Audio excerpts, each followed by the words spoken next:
கேள்விகளும் கேட்கலாம், உங்க கருத்துக்கள் ஏதாவது இருந்தாலும் நீங்க சொல்லலாம்.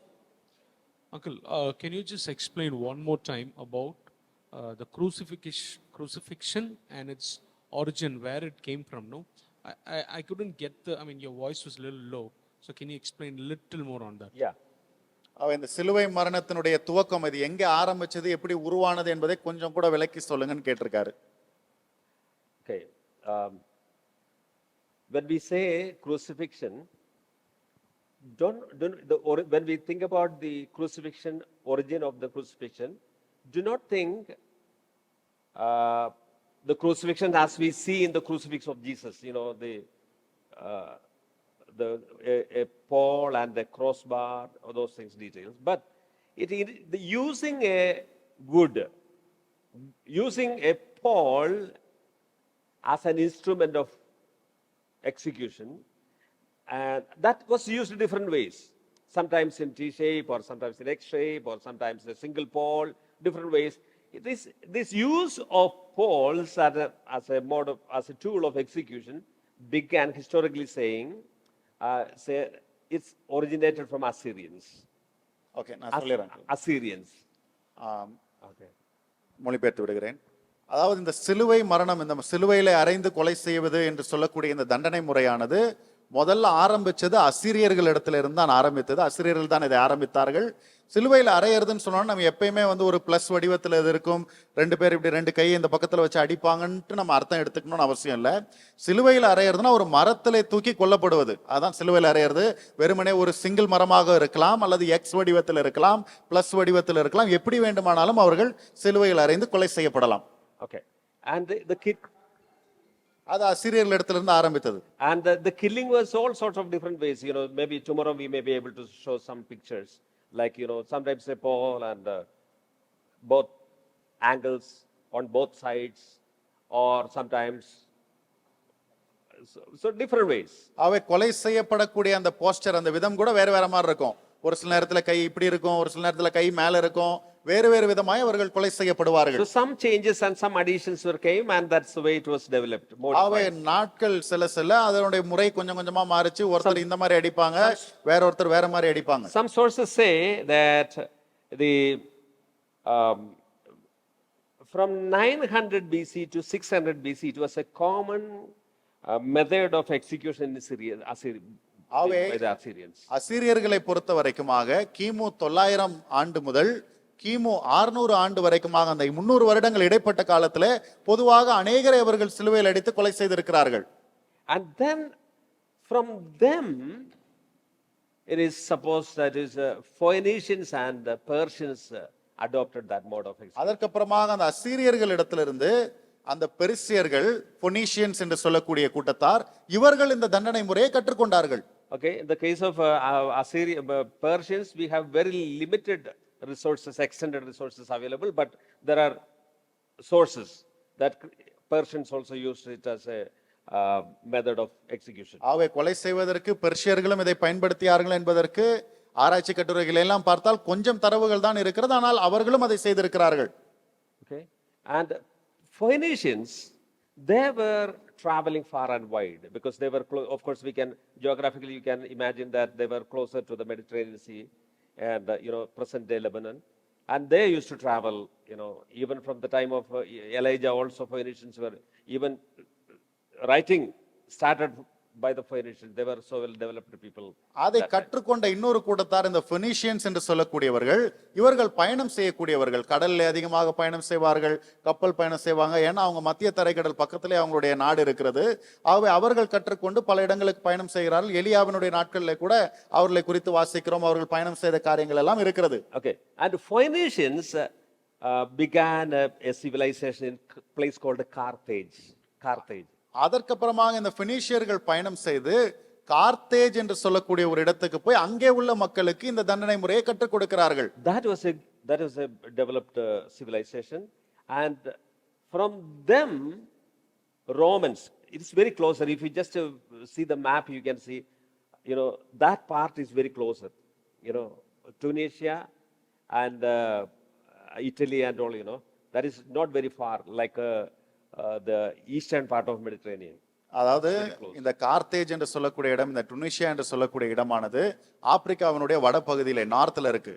அதுக்கு நடுவுல அந்த மத்திய தரைக்கடல் போகிறது. அந்த மத்திய கரைக்கு அந்த பக்கத்துல போனீங்கன்னா ஐரோப்பாவுக்கு கீழே வந்து இந்த இட்டாலி, இந்த ரோம் இருக்கு.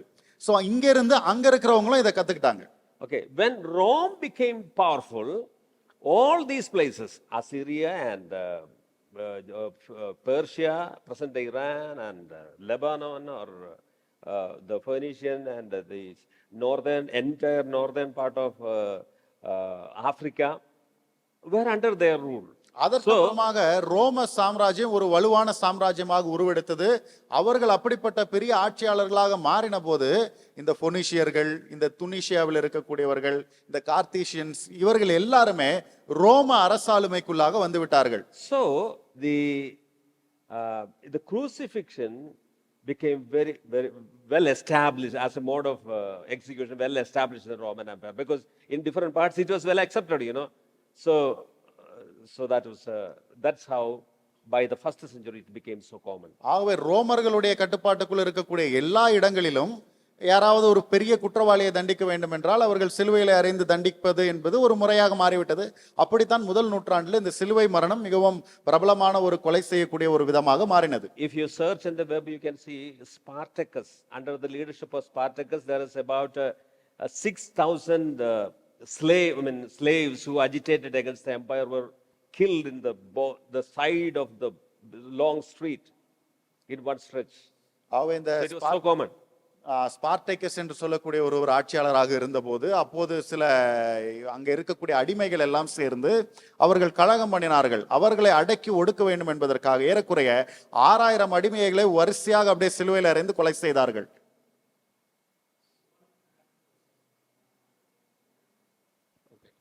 Check. Okay. Uncle, see, we saw crucifixion, it's in like the cruelty and that utmost, right? Yeah. Why Jesus Christ was given this? Why not, anything else? I mean, if you're going to explain in further sessions, I can wait. If not. Yeah. Okay. This. என்ன கேட்கிறாருன்னா, இந்த மாதிரி ஒரு மோசமான முறையா இந்த சிலுவை மரணம் இருக்கிறது. இந்த விதமாகத்தான் மரிக்க வேண்டும் என்று ஏன் இயேசு கிறிஸ்து தெரிந்து கொண்டார்? வேற மாதிரி அவர் மரிக்கிறதுக்கு சூஸ் பண்ணிருக்கலாமேன்னு கேட்கிறாரு. Of course, this question will be more of the theological aspect of the crucifixion of Jesus Christ. I think tomorrow we will be dealing with those. I think we can சிலுவை மரணத்தினுடைய இறையியலோடு சம்பந்தப்பட்டு வரக்கூடிய விஷயமாக இந்த கேள்வி இருக்கிறது. நாளைக்கு இதை குறித்து பல காரியங்களை நாம் பேச போகிறோம். Yeah. In the Old Testament, the law, we read one place, the person who's hang on the tree, சபிக்கப்பட்டவன். Okay. Pardon? Deuteronomy, yeah. But that is a Jewish state, In fact, that is not meant for execution, actually. ஆகவே பழைய ஏற்பாட்டிலே the person was, raised or hanged. Okay. So that is the main concept there.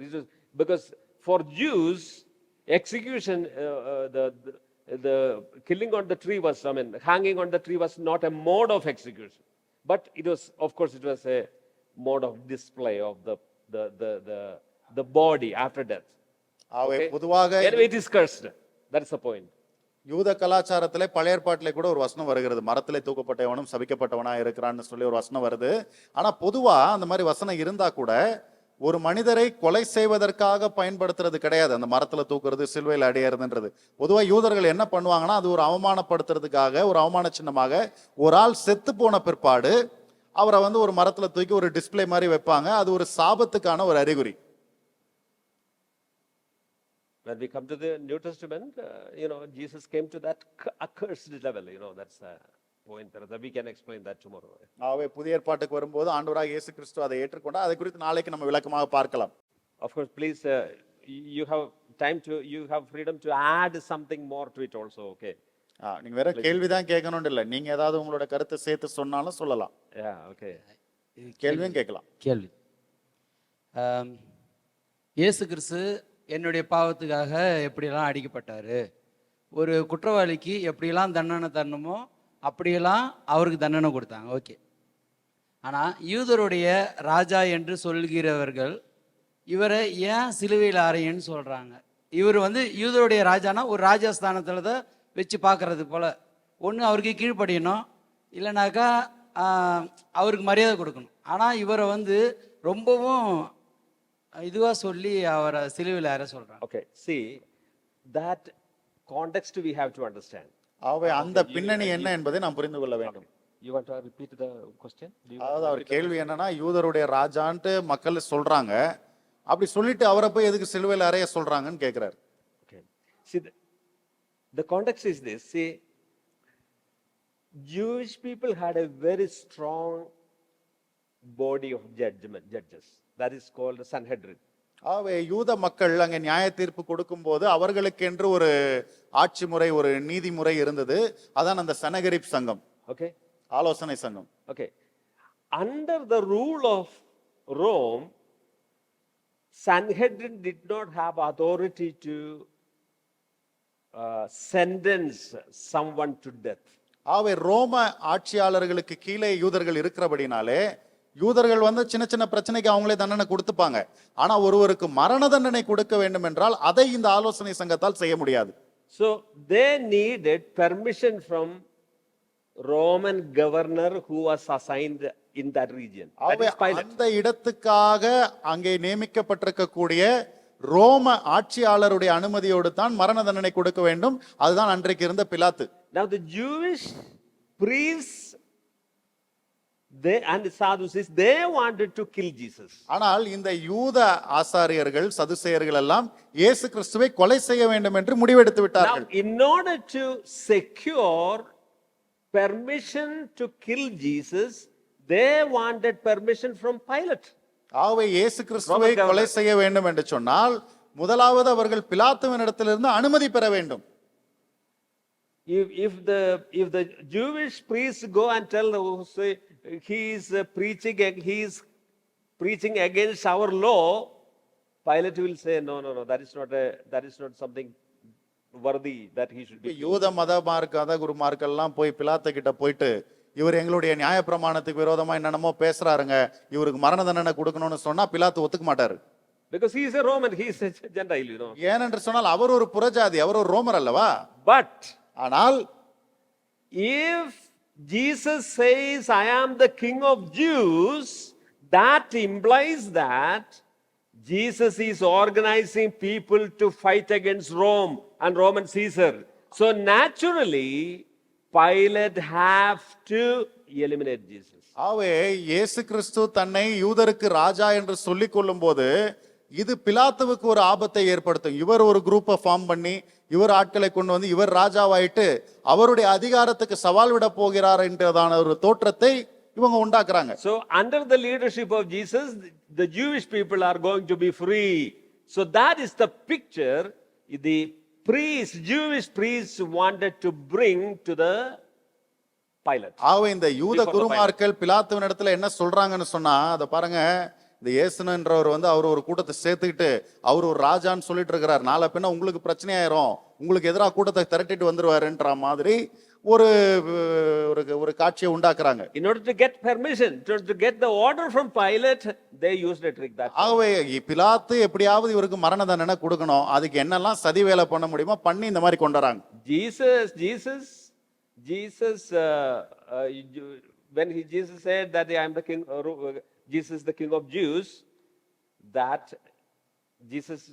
is not a temporal kingdom. ஆகவே இயேசு கிறிஸ்துவானவர் தன்னை யூதருக்கு ராஜா என்று சொல்லும்போது ஏதோ ஒரு தற்காலிகமாக உலகத்திலே கொஞ்ச நாள் இருக்கக்கூடிய சாம்ராஜ்யத்தை குறித்து அவர் பேசவில்லை. But the priests presented in such a way that Pilate will have to kill Jesus. ஆனா இந்த மத குருக்கள்லாம் எப்படி அவரை போய் வந்து மாட்டி விட்டாங்கன்னு சொன்னா, இவரை இப்ப கொலை பண்ணலன்னா நாளைக்கு ஒரு ராஜாவாய் உங்களுக்கு பெரிய பிரச்சனை ஆயிரும்ன்ற மாதிரி மாட்டி விட்டாங்க.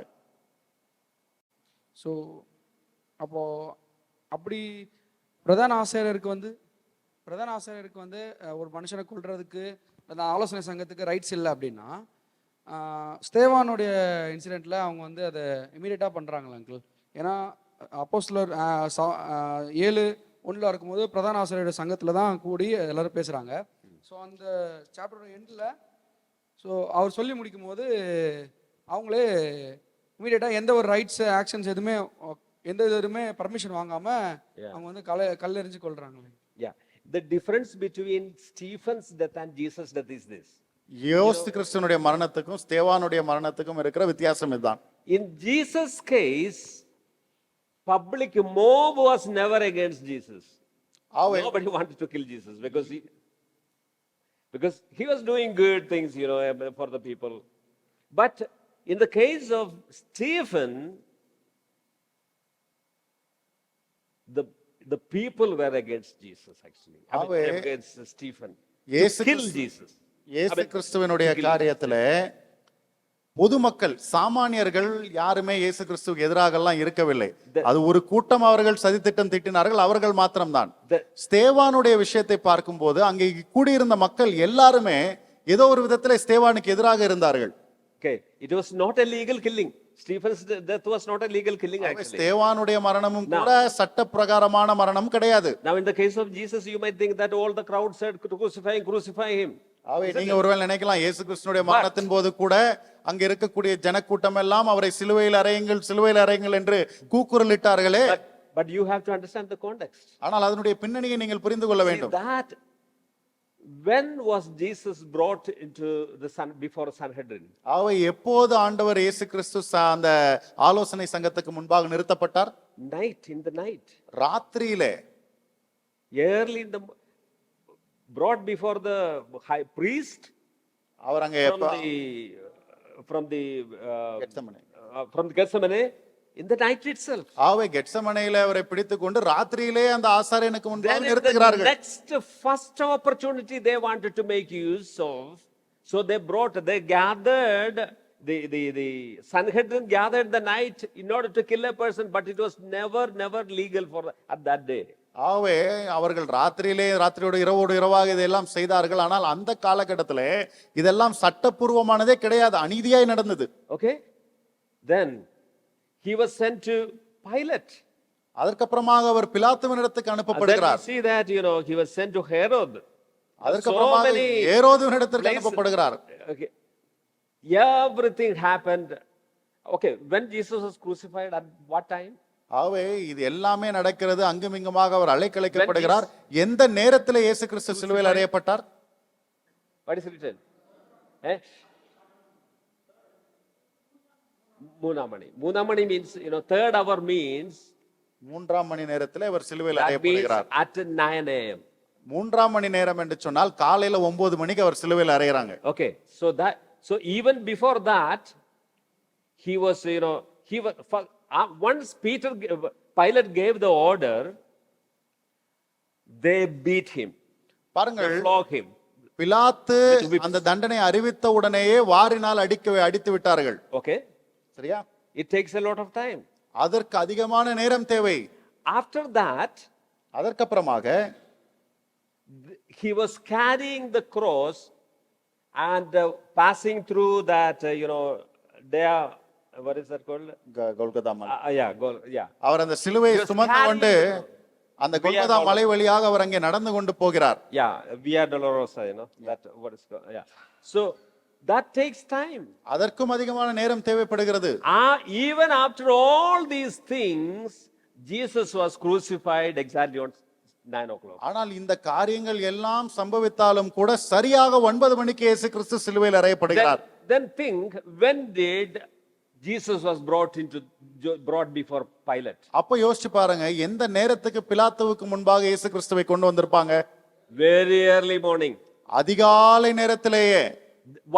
Why the priest wanted to secure order from Pilate in the very early morning? ஏன் அதிகாலை நேரத்திலே அந்த பிலாத்துவின் இடத்திலிருந்து மரண சாசனத்தை எழுதி வாங்கி கொண்டு வர வேண்டும் என்று ஆசாரியர்கள் விரும்பினார்கள்? So many people have gathered in Jerusalem in order to celebrate Pascha. ஏன் என்று சொன்னால் அந்த நேரத்திலே எருசலேமிலே பஸ்கா பண்டிகை நிமித்தமாக ஏராளமான திரள் கூட்ட மக்கள் திரண்டிருக்கிறார்கள். If they all come to know about what is happening about Jesus, there will be a great agitation. இயேசு கிறிஸ்துவுக்கு என்ன சம்பவிக்கிறது என்பதை எல்லாம் இந்த மக்கள் எல்லாரும் அறிந்து கொண்டால் ஒரு பெரிய கிளர்ச்சி உண்டாகிவிடும். The priests know Jesus will not be crucified. அந்த பிரதான ஆசாரியர்களுக்கு தெரியும் அப்படி இப்படின்னு ஆகி அவரை சிலுவையில் அறையாம விட்டுருவாங்கப்பா. So they brought Jesus before Pilate very early morning. ஆகவே மிக தந்திரமாக அதிகாலை நேரத்திலே அவர்கள் பிலாத்துக்கு முன்பாக இயேசு கிறிஸ்துவை கொண்டு Now you வருகிறார்கள். can guess who all the people gathered there. இப்போ நீங்க வந்து கற்பனை பண்ணி பார்க்கலாம், அதிகாலை நேரத்துல இப்படி ஒரு கூட்டம் கூடுதுன்னா அது எப்படிப்பட்ட கூட்டமா இருக்கும்? There were the supporters of these Jewish priests. ஆகவே இந்த ஆசாரியர்கள் பிரதான ஆசாரியர்களுடைய சதி திட்டத்துக்கு உறுதுணையா இருக்கக்கூடிய மக்கள் தான் அவர்கள். Whereas at the case of Stephen, ஆனால் ஸ்தேவானுடைய காரியத்துல it was a mob attack actually. இது It was ஒரு not a கூட்டமா well planned killing. இது ஏதோ ஒரு திட்டமிட்டு செய்த கொலை அல்ல, அது கூட்டமா நின்னாங்க ஒரு கோவத்துல அப்படி கொலை பண்ணிட்டாங்க. That's the difference. அதற்கு பெரிய வித்தியாசம் இருக்கிறது.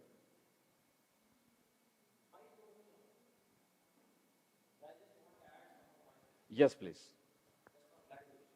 இதுல வந்து நான் இன்னும் சில விஷயங்களை ஆட் பண்ணணும்னு நினைக்கிறேன் இந்த கொஸ்டினுக்கான விஷயம். You want to come No, here? no, no, no problem. See, ஸ்தேவானுடைய கில்லிங் வந்து ஒரு ரிலீஜியஸ் அஃபேர். பிலாத்துவே வந்து கேட்குறான், உங்க சட்டத்திலேயே இடம்லாம் இருக்குல்ல, நீங்களே பண்ணிக்க வேண்டியதானே அப்படின்னு சொல்லும்போது அவங்க சொல்றாங்க இல்ல இல்ல எங்க சட்டத்துல இப்படி கொல்றதுக்கு இடம் இல்லைன்னு சொல்லிட்டு தான் பிலாத்து கிட்ட கொண்டு வராங்க. Which is mention. இப்போ வசனம் தேடி எடுக்கல, நீங்க படிக்கும் போது உங்களுக்கு தெரியும். ஆனா ஸ்தேவானுடைய விஷயம் வந்து அப்படி கிடையாது. அவங்களுக்குள்ள இருக்கிற ஒரு ரிலீஜியஸ் அஃபேர், இது அவங்களுக்குள்ளே இருக்கக்கூடிய விஷயம். அவங்க வந்து உடனே அதை வந்து இது எடுத்து அப்படி பண்ணிட்டாங்க. அதாவது இயேசு கிறிஸ்துடைய கில்லிங் வந்து மோர் ஆஃப் அ பொலிட்டிக்கல் அஃபேரா அதை கன்வெர்ட் பண்றாங்க. இவங்களால கொலை பண்ண முடியாது, சாட்சிகள் இல்லை, பொய் சாட்சிகள் கொண்டு வருது, ஒண்ணுமே ஒவ்வாமல் போகுதுன்னு சொல்லி வருது. அதை பொலிட்டிக்கல் அஃபேரா, அதாவது அரசியல் கொலையாக அவங்க மாற்றுறாங்க. எப்படி மாற்றுறாங்கன்னா, இவன் தன்னை ராஜாவென்று சொல்லுகிறான், இவனை அப்படின்னு சொல்லி இவன் இது பண்ணி, அப்போ நாங்க வந்து இவர்கிட்ட ராயன்ட்ட சொல்லட்டுமா, நீங்க வந்து இவரை விடுதலை பண்ணீங்கன்னா நீங்க வந்து ராயருக்கு எதிரியாகணும் அப்படின்னு சொல்லி தான் பிலாத்துவை வந்து நிர்பந்திக்கிறாங்க அந்த இடத்துல.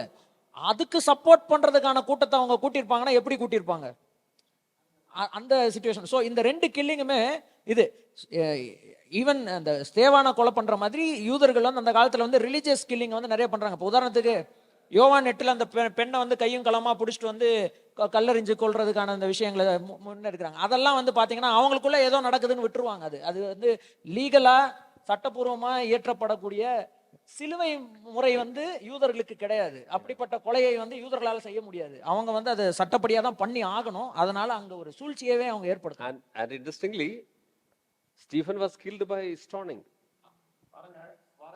சுவாரஸ்யமா இன்னொரு விஷயம் கவனிக்கணும், ஸ்தேவான் கல்லெறியப்பட்டு கொலை செய்யப்பட்டார். Because that was the Jewish, Jewish. ஏன்னா அப்படித்தான் யூதர்கள் கொலை செய்வார்கள். Okay.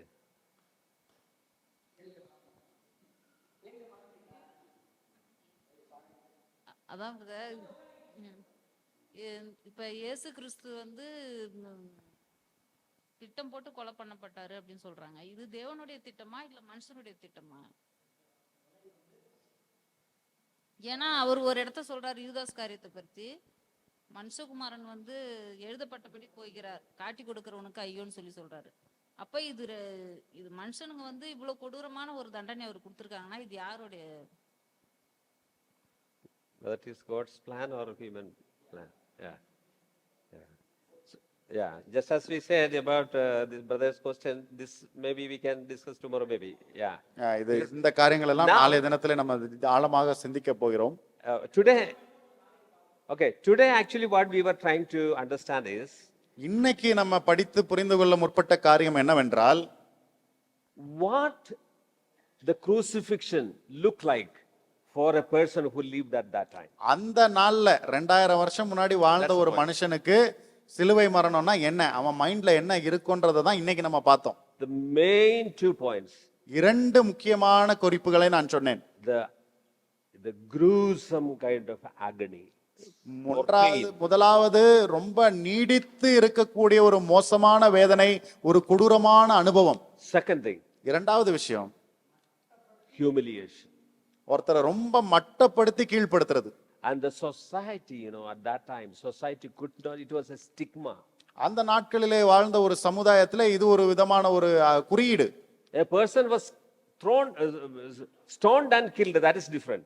ஒரு நபரை அங்கே கல்லெறிந்து கொள்கிறார்கள் என்று சொன்னால் அது வித்தியாசமான But if காரியம். a person was crucified means, ஆனால் ஒருவரை சிலுவையில் அறைவார்கள் என்று சொன்னால் that's a shame. அது மிகவும் அவமானகரமான ஒரு காரியம். Let me try to compare that present with present day. Okay, think that. Suppose we will never want any of our friends or far distant relative ஒரு ஒப்பீட்டுக்காக சொல்றேன்.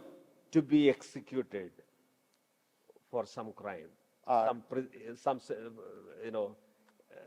punishment. நம்முடைய உறவினர்களோ அல்லது ஏதோ தூரத்துல இருக்கக்கூடிய உறவினர்கள் அல்லது யாராவது ஒருவர் கூட இப்படிப்பட்ட ஏதோ ஒரு குற்ற செயலுக்காக அவர்கள் மரண தண்டனை கொடுக்கப்படுவதை நம்ம விரும்ப மாட்டோம். By government, if Supreme Court sentenced a person to death, we don't want any of our relatives to be that person. இப்ப திடீர்னு உச்சநீதிமன்றம் ஒரு தீர்ப்பு கொடுக்குது ஒரு நபருக்கு மரண தண்டனை என்று, அது நம்முடைய நண்பராகவோ உறவினராகவோ இருக்கக்கூடாதுன்னு தான் நம்ம நினைப்போம். சரியா? Now, if at all something happened like that, திடீர் ஒருவேளை ஏதோ ஒரு சூழ்நிலையில அந்த மாதிரி ஒண்ணு ஆயிடுச்சுன்னு வைங்க, will we dare to disclose that to others? இந்த மாதிரி ஒரு விஷயத்தை மற்றவர்களிடத்துல சொல்றதுக்கு நம்ம ஆயத்தமா இருப்போமா? பேசுற தைரியம் நமக்கு வருமா? இந்த மாதிரி என் சொந்தக்காரர் தாங்க அவர் மரண தண்டனை அவரை தூக்குல போட்டாங்க சொல்லுமா?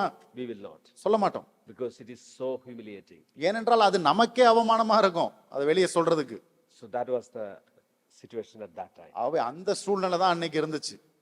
But from the very beginning Jesus said, I am going to the cross. ஆனால் ஆரம்பத்திலிருந்தே ஆண்டவராகிய இயேசு கிறிஸ்து சொன்னார் நான் சிலுவைக்கு போகிறேன் என்று. And he became obedient to the death on the cross after the cross. அவர் தன்னுடைய மரண பரியந்தம் சிலுவையின் மரண பரியந்தம் பிதாவுக்கு கீழ்ப்படிந்தவராய் இருந்தார். நேரம் கருதி நம்ம வந்து இப்போ இந்த செஷனை வந்து நிறுத்த போறோம். நமக்கு இருக்கு, நாளைக்கும் டைம் இருக்கு. சரிங்களா? ஒரு வேளை வந்து நீங்க நாளைக்கு மத்தியானம் எப்படி நினைக்க போறீங்கன்னு நான் ஃபீல் பண்றேன்னா, எனக்கே அது ஆக்சுவலி ஒரு மாதிரி இருக்கு. என்னன்னா, இன்னும் கொஞ்சம் நம்ம இதை பத்தி பேசியிருக்கலாமே, இன்னும் கொஞ்சம் இதை பத்தி படிச்சிருக்கலாமோ அப்படின்னு நினைக்க தோணும். அந்த மாதிரி தான் இருக்கும்னு நான் நினைக்கிறேன். நிறைய விஷயங்கள் நம்ம சிந்திக்க போறோம், டிஸ்கஸ் பண்ண போறோம். நமக்கு ஆக்சுவலி ரொம்ப டைம் கம்மியா இருக்கு. கர்த்தருக்கு சித்தமானால் இன்னொரு முறை கூட இந்த மாதிரி நம்ம சிந்திக்கலாம். போன முறை குட் ஃப்ரைடே டைம்ல நான் உங்களுக்கு இதை பத்தி சில விஷயங்கள் நான் எக்ஸ்பிளைன் பண்ணேன். மறுபடியும் இந்த செஷனுக்கு சம்பந்தப்பட்ட நிலைமையில ஒரு சில குறிப்புகளை நான் வாசிக்கிறேன் உங்களுடைய சிந்தைக்காக. இது முடிச்சுட்டு நம்ம சாப்பிட்டுட்டு அப்படியே நம்ம கேம்ப் ஃபயர் போகிறோம். அங்கேயும் நம்ம இதை பற்றி தான் யோசிக்க போகிறோம், சிந்திக்க போகிறோம், பேச போகிறோம், பாடல்கள் பாட போகிறோம், ஜெபம் பண்ண போகிறோம், டிவோஷன்ஸ் கேட்க போகிறோம். இது எல்லாமே நமக்கு நடக்க போகுது. ஸோ நமக்கு நிறைய டைம் இருக்குது இதை பற்றி பேசுறது. உங்களுடைய மனதை வந்து ஒருநிலைப்படுத்துறதுக்காக ஒரு சில விஷயங்கள் வரலாற்று சம்பந்தமாக இன்னைக்கு நம்ம டிஸ்கஸ் பண்ணதுக்காக. கிமு 70 BC 70 கிமு 70 சிசரோ அப்படின்ற ஒரு வரலாற்று ஆசிரியர் சிலுவை மரணத்தை குறித்து தன்னுடைய நூலில் இப்படியாக எழுதுகிறார். நான் தமிழ் படுத்தி இருக்கிறேன், கூகுள் டிரான்ஸ்லேட் தான். ஒருவேளை கொஞ்சம் இது ஆயிருக்கும், டிரான்ஸ்லேஷன் கரெக்டாக இருக்காது, இருந்தாலும் கான்செப்டை புரிஞ்சுக்கலாம். சரிங்களா? சிலுவை என்ற வார்த்தையே கண்ணியமான சமூகத்தில் நீங்கள் உச்சரிக்க மாட்டீர்கள். அதை பற்றிய எண்ணம் உங்கள் இரவு உணவை தள்ளிவிடும். அது உங்களுக்கு தூக்கமில்லாத இரவுகளை கொடுக்கலாம். ரோமானிய உலகில் பலரை போலவே சிலுவை மரணத்தை நீங்கள் உண்மையில் பார்த்திருந்தால் உங்கள் தூக்கமே கனவுகளால் ஆக்கிரமிக்கப்பட்டிருக்கும். நினைவுகள் தடையின்றி மீண்டும் மீண்டும் வருவதால் பாதி உயிருடன் பாதி இறந்தவர்களின் நினைவுகள் ஒருவேளை உங்கள் கடைசி நாள் வரை நீடித்திருக்கும். இரத்தம் மற்றும் ஈக்களால் மூடப்பட்டு, எலிகளால் கடிக்கப்பட்டு, காகங்களால் குத்தப்பட்டு, அழுது கொண்டு ஆனால் ஆதரவற்ற உறவினர்கள் அந்த பிணத்தை கண்காணித்து வருவதை காணும் காட்சி உங்கள் இருதயத்தை குலைக்கும். ஒரு ரோமானிய குடிமகனின் நபரிடமிருந்து மட்டுமல்ல, அவரது எண்ணங்கள், அவருடைய கண்கள் மற்றும் அவருடைய காதுகளிலிருந்தும் இந்த சிலுவை பற்றிய வார்த்தை வெகு தொலைவில் இருக்க வேண்டும் என்றே எண்ணுவான். ஏனென்றால் இவைகளின் உண்மையான நிகழ்வு அல்லது அவைகளின் சகிப்புத்தன்மை மட்டுமல்ல, அவற்றின் மீதான பொறுப்பு, எதிர்பார்ப்பு, உண்மையில் அவற்றை குறிப்பிடுவது ஒரு ரோமானிய குடிமகனுக்கும் சுதந்திரமான எந்த ஒரு மனிதனுக்கும் தகுதியற்றது. புரிஞ்சுதுங்களா? அடுத்த குறிப்பு கிபி 1 1ஆம் நூற்றாண்டுல கிபி 1 செனகா அப்படின்ற ஒரு வரலாற்று ஆசிரியர் இப்படியாக எழுதுகிறார். பாதிக்கப்பட்டவர் வலியால் வீணாகி இறந்து விடுவார், துளி துளியாக உயிரை விடுகிறார். சபிக்கப்பட்ட மரத்தில் கட்டப்பட்டு நீண்ட நோய்வாய்ப்பட்ட ஏற்கனவே சிதைந்து மார்பு மற்றும் தோள்களில் அசிங்கமான கட்டிகளால் வீங்கி நீண்ட வேதனையின் மத்தியில் உயிர் மூச்சை இழுத்து விடுவார். அதுக்கடுத்து இவர் கொஞ்சம் ஃபேமஸான ரைட்டரு, ஜோசிஃபஸ்ன்னு சொல்லுவாங்க. கிபி 37 இப்படியாக எழுதுகிறார். இன்னும் நிறையா இருக்குது. ஆக்சுவலி ஒரு 50-60 இது நான் போன வருஷமும் இப்படி தான் சொன்னேன். நிறையா இருக்குது. நான் உங்களுக்கு நீங்கள் இன்றைக்கி நிம்மதியாக தூங்கணுன்றதுக்காக அதை சொல்லலை அப்படின்னு. கடைசி குறிப்பாக இதை நான் வாசிச்சிடுறேன். பரபரப்பான சாலைகளுக்கு அருகில் அல்லது நகரத்தின் நுழைவாயிலில் மக்களை சிலுவையில் அறைவது நிச்சயமாக ஒரு அறிக்கையை வெளியிடுவதற்கும் எச்சரிக்கையை வெளியிடுவதற்கும் வடிவமைக்கப்பட்ட தண்டனையாகும். அந்த நெடுஞ்சாலைகளில் வியாபாரம் செய்பவர்கள் ஒவ்வொரு நாளும் இந்த பயங்கரமான காட்சிகளை கடந்து செல்வார்கள். மேலும் ஓடிப்போவது அல்லது கிளர்ச்சியில் சேரலாம் என்கிற எண்ணத்துடன் விளையாடிய பல அடிமைகள் பார்த்து நடுங்கி அவர்களின் தற்போதைய பரிதாபகரமான வாழ்க்கை கூட பரவாயில்லை என்று அவர்கள் சிந்திக்கக்கூடும். இப்படிப்பட்டவர்களுக்கு புரியும் மொழி இதுதான் என்று அதிகாரிகள் அடிக்கடி சொல்லிக் கொள்வார்கள் என்பதில் சந்தேகமில்லை. மேலும் நண்பர்கள் அல்லது உறவினர்கள் சடலத்தை அடக்கம் செய்வதற்காக எடுத்து செல்வதற்கான சான்றுகள் இருந்தாலும் மிகவும் வழக்கமான விளைவு என்னவென்றால் எச்சங்கள் பல நாட்கள் மற்றும் இரவுகள் அங்கேயே தங்கி கழுகுகள் மற்றும் பூச்சிகளுக்கு உணவாக மாறும். புதைக்க எதுவும் மிச்சம் இருக்காத வரை. ரோமானிய சிலுவை மரணங்கள் பற்றிய 2 குறிப்பிட்ட விவரங்கள் இந்த புத்தகத்தில் நமக்கு விசேஷமான ஆர்வத்தை தருகின்றன. முதலாவதாக நாசரேத்து இயேசு சிலுவையின் நிழலில் வளர்ந்தார் என்று சொன்னால் அது மிகையாகாது. சிலுவையில் அறையப்படுவது யூதர்களால் பயன்படுத்தப்பட்ட தண்டனை அல்ல. கிமு 88 ஹல்மோனிய மன்னர் அலெக்சாண்டர் ஜன்னாயஸ் தனது ஆட்சியை எதிர்த்து 800 பரிசேயர்களை சிலுவையில் அறைந்தார். இந்த சம்பவம் கும்ரான் விளக்கத்தில் திகிலுடன் குறிப்பிடப்பட்டுள்ளது. கிமு 4 கிரேட் ஹெரோது இறந்த உடனேயே யூதாஸ் பென் எசேக்கியா தலைமையில் கலிலேயாவில் ஒரு தீவிரமான கிளர்ச்சி முறை நடந்தது. கிமு 63 பாம்பே பாலஸ்தீனத்தை கைப்பற்றியதற்கும் கிபி 70 கோயிலின் வீழ்ச்சிக்கும் இடையிலே நடந்த மிக தீவிரமான சம்பவம் இது.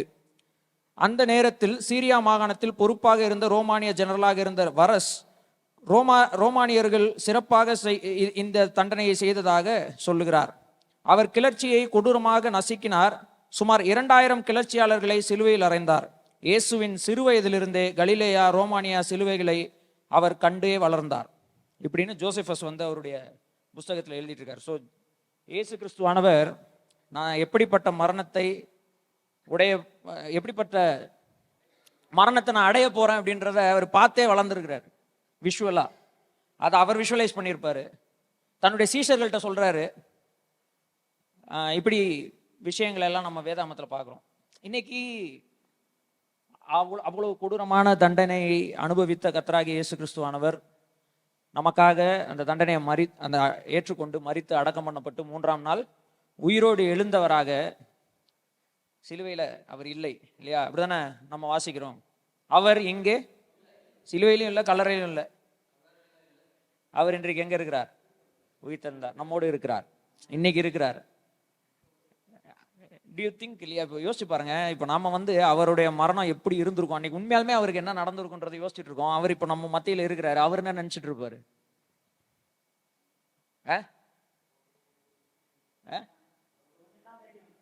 அவரு என்ன நினைச்சிருப்பாரு, என்ன நினைச்சிட்டு இருப்பாரு? யோசிச்சு பாருங்க. தமக்கு முன் வைத்திருந்த சந்தோஷத்தின் பொருட்டு அவமானத்தை எண்ணாமல் சிலுவையை சகித்தார் இல்லையா?